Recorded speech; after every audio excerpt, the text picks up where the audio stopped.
nasrah laka sadra, bukankah aku sudah lapangkan dadamu? Nabi belum minta, Allah sudah lapangkan dadanya. Betapa dekatnya Nabi dengan Allah, sampai Nabi merasa kurang enak, titip kepada Jibril, dan kata Jibril, sampaikan sendiri coba. Allah baru penuhi permintaannya. Baru rakaat kedua, ketika Nabi sholat menghadap utara, harus merubah kiblat. Rakaat dua yang terakhir, itu kan Pak, yang kedua, Nabi berubah arah 180 derajat menghadap ke selatan, menghadap Ka'bah. Dan ini terjadi peristiwanya pada tanggal 1 Sa'ban di hari Senin di Masjid Abu Salamah.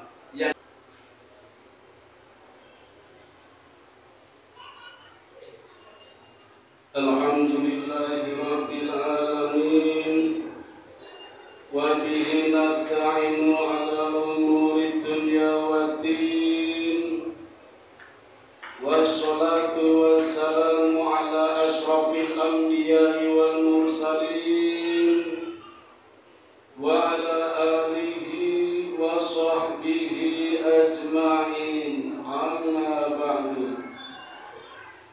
Asyhadu an la ilaha illallah wahdahu la syarika lah, wa asyhadu anna Muhammadan abduhu wa rasuluhu la nabiyya ba'da. Qala Allah ta'ala fi kitabihil karim, a'udzu billahi minasyaitonir rajim. Ya ayyuhalladzina amanu taqullaha haqqa tuqatih wa la tamutunna illa wa antum muslimun. Shadaqallahul azim. Wa ya ibadallah, wa nafsi bitaqwallah faqad fazal muttaqun. Ma'asyiral muslimin, jamaah sidang Jumat rahimakumullah, marilah kita panjatkan rasa syukur kita kehadirat Allah Subhanahu wa ta'ala yang senantiasa melimpahkan berbagai kenikmatan kepada kita sekalian, khususnya siang hari ini, hingga kita bisa berada di dalam masjid untuk menunaikan ibadah Jumat dengan serangkaian amalannya. Salawat serta salam mari kita sanjungkan pula buat junjungan kita, putra Abdullah, buah hatinya Aminah, intannya Mekah, berliannya Madinah, ya Nabiyana Muhammad sallallahu alaihi wasallam. Hadirin yang dirahmati Allah, alhamdulillah pula hari ini kita sudah memasuki bulan Sya'ban, bulan yang sangat diberkati meskipun tidak masuk dalam kelompok Ashhurul Hurum, 4 bulan yang dimuliakan. 3 bulan disebutkan berturut-turut, yang 1 bulan melompati 6 bulan. Adapun 3 bulan yang berturut-turut adalah Dzulqa'dah, Dzulhijjah, Muharram, dan 1 bulan yang melompat adalah bulan Rajab. Inilah 4 bulan yang dimuliakan Allah, yang dikenal dengan nama Ashhurul Hurum. Bulan Sya'ban tidak termasuk di dalamnya, tapi Allah memberkatinya. Bulan ini penuh dengan barokah, dan bulan ini Nabi menyebutkan di dalam hadis yang diriwayatkan oleh Imam Bukhari, kata Nabi, bulan Rajab adalah bulan Allah, bulan Sya'ban adalah bulanku, dan bulan Ramadan adalah bulan umatku. Saya ulangi, bulan Rajab adalah bulan Allah, bulan Sya'ban adalah bulanku, kata Nabi. Maka di bulan Sya'ban Nabi memperbanyak mengintensifkan amalannya, terutama puasanya. Tidak sebanyak di bulan Sya'ban Nabi melakukan puasa sunnah. Paling banyak di bulan Sya'ban sebagai persiapan menghadapi bulan Ramadan. Juga di dalam hadis yang diriwayatkan oleh Bukhari, Nabi senantiasa berdoa. Di bulan Rajab kemarin, setiap hari, setiap saat Nabi berdoa, Allahumma barakallah fi Rajab wa Sya'ban wa balagna Ramadan. Ya Allah, berkatilah bulan Rajab dan Sya'ban dan sampaikan kami ke bulan Ramadan. Jadi kalau kemarin kita berdoa di bulan Rajab, kemudian dikabulkan oleh Allah, maka pasti Allah akan panjangkan umur kita minimal sampai bulan Ramadan esok. Amin ya rabbal alamin. Itulah keberkahan, kemuliaan yang ada di dalam bulan Sya'ban, meskipun tidak termasuk Ashhurul Hurum. Ada juga peristiwa yang penting yang terjadi di bulan Sya'ban. Kejadiannya tanggal 1 seperti hari ini, tapi harinya hari Senin di tahun 2 Hijriah, yaitu peristiwa tahwilul kiblat, perpindahan arah kiblat. Kalau kemarin Isra adalah perjalanan malam, perjalanan suci dari Masjidil Haram sampai Masjidil Aqsa, tahwilul kiblat, perpindahan arah kiblat dari Masjidil Aqsa pindah ke Masjidil Haram.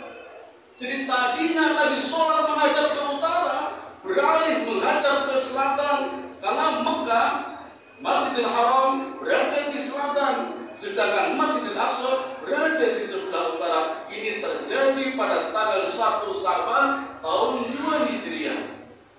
Kenapa bisa terjadi? Peristiwa ini membuat geger orang-orang Yahudi, gempar seluruh orang Yahudi. Kenapa bisa berubah? Hadirin, sebenarnya Nabi ingin merubah arah sejak peristiwa Isra Mi'raj. Mendapat perintah sholat 7 bulan, Nabi sholat masih berkiblat di Masjidil Aqsa. Kemudian Nabi hijrah ke Madinah, 17 bulan masih menghadap Masjidil Aqsa.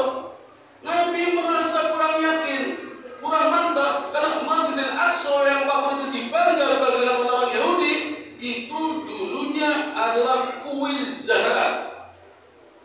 Kuil Zahra, tempat penyembahan dewa Venus yang pengorbanannya dengan menyebarkan minyak-minyak di pelatarannya. Nabi tidak suka kalau tempat itu dijadikan kiblatnya orang Islam. Apalagi orang-orang Yahudi selalu membuat hoax, selalu menyampaikan berita-berita tidak benar, selalu mencemooh Nabi.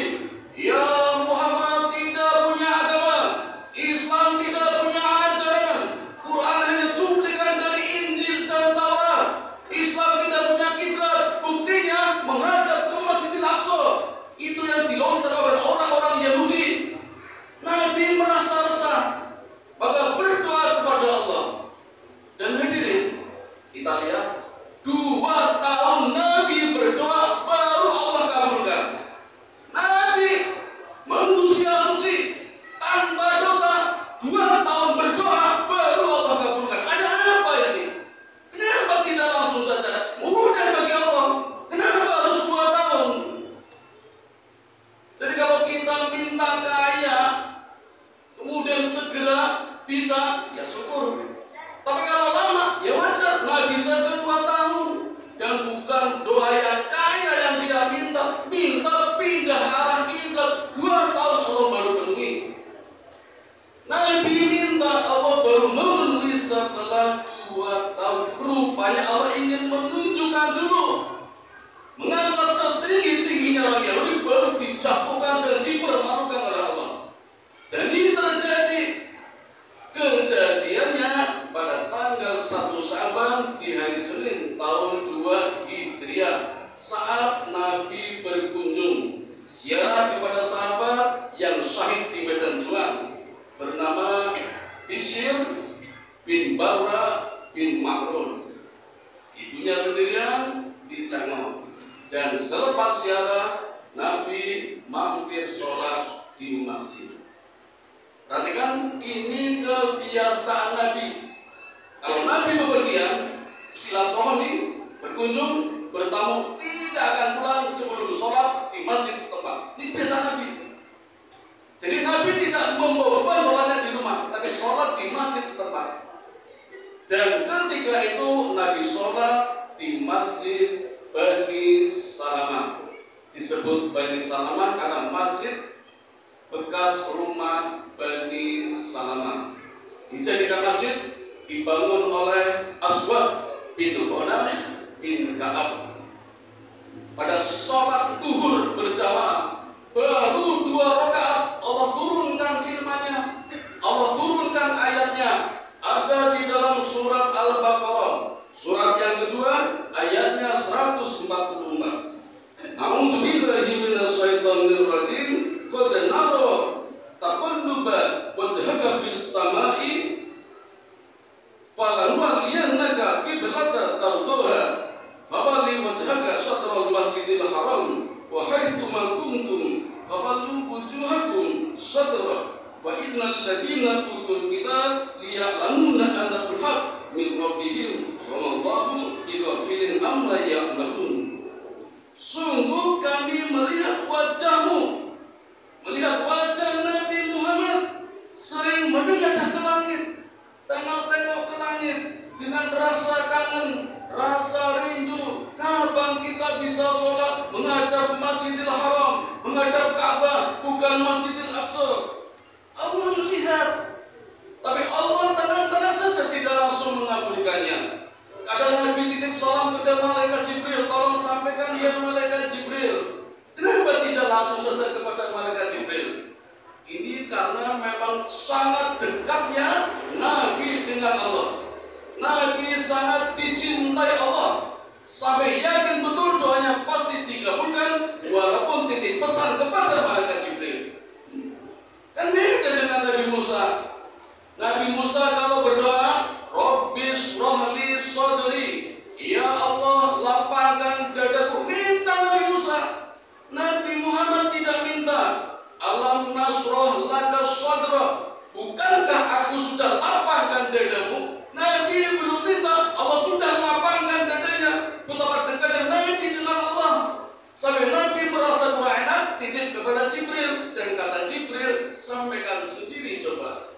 Allah baru penuhi permintaannya. Baru rakaat kedua, ketika Nabi sholat menghadap utara, harus merubah kiblat. Rakaat 2 yang terakhir, turkan Pak, yang kedua, Nabi berubah arah 180 derajat menghadap ke selatan, menghadap Ka'bah. Dan ini terjadi peristiwanya pada tanggal 1 Sa'ban di hari Senin di Masjid Abu Salamah yang sekarang dikenal dengan nama Masjid Qiblatain, Masjid 2 Kiblat. Di zaman Khalifah Umar bin Khattab sempat dibuka, direnovasi tanpa meninggalkan nilai-nilai sejarah. Menaranya 2, kiblatnya 2, mihrabnya 2, dan ditandai dengan silang kecil menunjukkan transfer perpindahan arah dari Masjidil Aqsa menuju Masjidil Haram. Menaranya 2, yang satu menara menunjukkan kiblat Masjidil Haram yang utama, yang kedua hanya penanda kalau ini peninggalan sejarah yang dulunya adalah Masjidil Aqsa. Mihrabnya juga 2, yang satu mihrab tempat pengimaman seperti ini akan menonjol itu untuk sholat yang menghadap Baitullah, Masjidil Haram, yang satu lagi menghadap Masjidil Aqsa, khusus untuk orang-orang Yahudi yang sombong, yang congkak, yang menolak kebenaran, menyembunyikan kebenaran. Di ayat ini Allah juga katakan, tidak cuma orang Yahudi, orang Nasrani pun tahu kebenaran ayat ini. Al-Baqarah 144, orang Yahudi tahu semua, orang Kristen tahu semua. Kalau Kristennya aktivis, kalau cuma Kristen KTP nggak kenal. Tapi aktivis mesti tahu kebenaran ini. Dan Allah mengatakan orang Kristen, orang Yahudi tahu semua. Tapi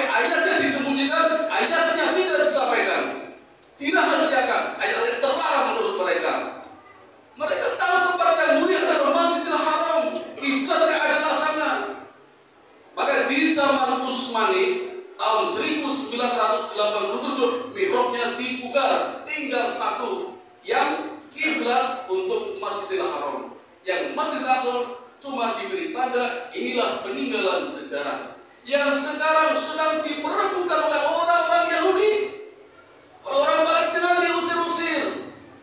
Dan hadirin, kaitannya dengan peristiwa Isra Mi'raj, kenapa Nabi tidak langsung saja ke Sidratul Muntaha, harus mampir Masjidil Aqsa, kemudian mengimami 124.000 Nabi? Ada pesan yang tersembunyi dari Allah untuk Nabi. Ada pesan tersembunyi. Nabi itu orang Arab. Nabi kita Muhammad sallallahu alaihi wasallam itu orang Arab. Nabi-nabi yang lain kebanyakan orang Yahudi, Nabi Bani Israel. Nabi mampir Masjidil Aqsa diminta jadi imam, mengimami orang-orang Yahudi, mengimami nabi-nabi Bani Israel. Artinya apa? Kita harus jadi pemimpin. Satu. Yang kedua, pesan yang kedua yang Allah titipkan kepada Nabi, seolah Allah memberikan pesan kepada Nabi, rebut kembali Palestina. Itu artinya Isra. Kenapa Nabi mampir di Palestina? Kenapa Nabi mampir di Gaza? Itu pesan Allah, rebut kembali Palestina. Itu buat Nabi. Bagaimana dengan kita? Nabi sudah tidak ada. Ya untuk kita, rebut kembali Palestina. Kita tak mungkin perang, kita tak mungkin punya senjata. Caranya berdoa. Kita sudah ringan sekarang doanya, sudah dibantu orang-orang Israel, orang-orang Palestina. Dengan doanya Amerika kebakaran, Amerika bubar, dengan doanya. Sekarang kita bantu doa lagi, rebut kembali Palestina dengan doa. Itu pesan yang tersembunyi, terselubung di dalam peristiwa Isra wal Mi'raj dan peristiwa Qiblatain, tahwilul qiblat, perpindahan dua arah, memberikan pelajaran kepada kita agar arah kita fokus. Tujuan kita satu, Mekah, Masjidil Haram, Allah Subhanahu wa Ta'ala dengan bimbingan Nabi Muhammad sallallahu alaihi wasallam. Tidak ada yang lain. Fokus kita murni, bersih, suci, tidak terkontaminasi dengan ajaran-ajaran. Itu pesan dari tahwilul qiblat, perpindahan arah kiblat. Maka kita alihkan kiblat kita. Amerika kita tinggalkan, Yahudi kita tinggalkan, kita kembali ke arah kiblat yang namanya Mekah. Profesor Husain Haikal menemukan ternyata Mekah adalah poros dari 7 langit dan 7 bumi. Dia membuat eksperimen global bola dengan ditarik garis-garis datar. Ternyata Mekah, Ka'bah itu pusatnya, porosnya 7 langit dan 7 bumi. Bahkan di tahun 1978, astronot NASA sempat melihat dari angkasa ada tempat, daerah, wilayah yang bersinar. Ternyata Mekah. Dan khasiatnya secara sains, radiasinya dapat menyembuhkan berbagai macam penyakit kepala. Ketika kita pusing, ketika kita mikiran, Allah ajarkan. Nabi juga mengajarkan, tempelkan kepala yang di atas tanah, hadapkan ke kiblat, ke Masjidil Haram, insya Allah sembuh. Itu ajaran yang dapat kita terima dari peristiwa besar yang jarang dikenal orang, tahwilul kiblat, perubahan arah kiblat. Demikian aja yang berkaitan, kemudian ada barokahnya, ada manfaatnya, ada gunanya. Amin ya rabbal alamin. Wa qur rabbil fir warham wa anta khairur rahim.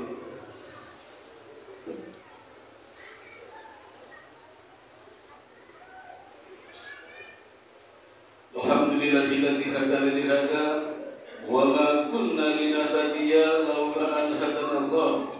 Asyhadu an la ilaha illallah wahdahu la syarika lah wa asyhadu anna Muhammadan abduhu wa rasuluhu la nabiyya ba'dah.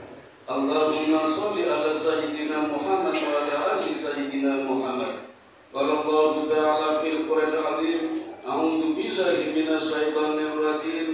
Ya ayyuhalladzina amanu qu anfusakum wa ahlikum nar. Ayyuhal muslimun ittaqullaha haqqa tuqatih wa la tamutunna illa wa antum muslimun. Hadirin sidang Jumat yang dirahmati Allah, marilah kita mulai fokus mengarahkan kiblat kita, pandangan kita, hati kita, pikiran kita pada satu titik, Ka'bah. Masjidil Haram, poros 7 langit dan 7 bumi. Mulai dari diri kita, kemudian anak kita, istri kita, keluarga kita. Jangan lupa kita diminta melindungi diri kita dan keluarga kita dari siksa api neraka. Mari di bulan Sya'ban ini, di hari pertama, kita banyak-banyak ibadah, mohon kepada Allah diampuni dosa-dosanya dan mendapatkan barokahnya. A'udzu billahi minasyaitonir rajim. Bismillahirrahmanirrahim. Innallaha wa malaikatahu yusholluna 'alan nabi. Ya ayyuhalladzina amanu shallu 'alaihi wa sallimu taslima. Allahumma shalli 'ala Muhammad wa 'ala ali Muhammad kama shallaita 'ala Ibrahim wa 'ala ali Ibrahim wa barik 'ala Muhammad wa 'ala ali Muhammad kama barakta 'ala Ibrahim wa 'ala ali Ibrahim innaka Hamidum Majid. Allahumma ighfir lil muslimina wal muslimat wal mu'minina wal mu'minat al ahya'i minhum wal amwat innaka sami'un qaribun mujibud da'wat wa qadiyal hajat wa hadimul lazat wa qadimul syahwat. Allahumma inni as'aluka ilman nafi'an wa rizqan thayyiban wa amalan mutaqabbalan. Allahumma inni as'aluka al-huda wa at-tuqa wal afafa wal ghina. Allahumma ij'alni syakura waj'alni sabura waj'alni fi 'ainin sahira wa fi a'yunin nasi kabira. Rabbana dhalamna anfusana wa illam taghfir lana wa tarhamna lanakunanna minal khasirin. Rabbana atina fid dunya hasanah wa fil akhirati hasanah wa qina adzabannar. Wa sallallahu ala sayyidina Muhammadin wa ala alihi wa sahbihi ajmain. Subhana rabbika rabbil izzati amma yasifun wa salamun alal mursalin walhamdulillahi rabbil alamin. Wa dzikrullahi akbar. Aqimis shalah.